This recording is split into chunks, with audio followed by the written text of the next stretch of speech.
ইমানদার মোমেন মুসলমান বাবা ভাইরা পর্দানশীল মা ও বোনেরা আসসালামু আলাইকুম ওয়া রাহমাতুল্লাহি ওয়া বারাকাতুহু। আপনারা সবাই কেমন আছেন? আওয়াজ শুনি নাই, কেমন আছেন সবাই? এমন একটা ভালো জায়গায় এসেছি, এই জায়গায় আসলে কেউ খারাপ থাকতে পারে? এটা খারাপ লোক ভালো হওয়ার জায়গা, কথা বলেন ঠিক কিনা?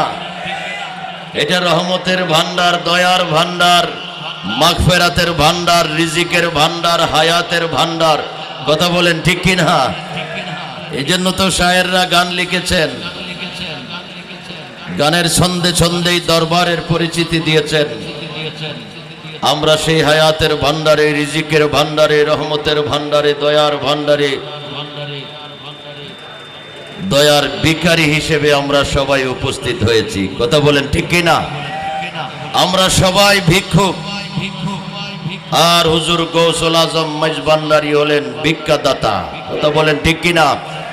আমাদের ভিক্ষার দরকার আসেনি, টাকা পয়সা বাড়ি গাড়ি, দয়া রহমত আউয়াল আখেরে আমাদের মুক্তি নাজাতের ভিক্ষা, কথা বলেন ঠিক কিনা? এজন্য গানে গানে বলেছেন, তোমার দ্বারেতে ভিখারির আগমন, ভান্ডারি ধন রে, তোমার চরণে ভিখারির আগমন, ঠিক কিনা?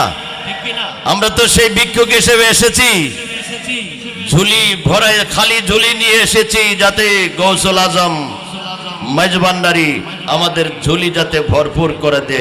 সবাই বলি আমিন, আর মোহাব্বতে বলি, দ্বারেতে ভিখারির আগমন, ভান্ডারি ধন রে, তোমার চরণে ভিখারির আগমন, তোমার দ্বারেতে ভিখারির আগমন, ভান্ডারি ধন রে, তোমার চরণে ভিখারির আগমন। উচ্চ স্বরে বলি মারহাবা। আমরা যেন ভান্ডারের সেই দয়া ভিক্ষা নিয়ে আমরা ফেরত যেতে পারি। আল্লাহ তাআলা আমাদের সেই নসিব দান করুক, সবাই বলি আমিন।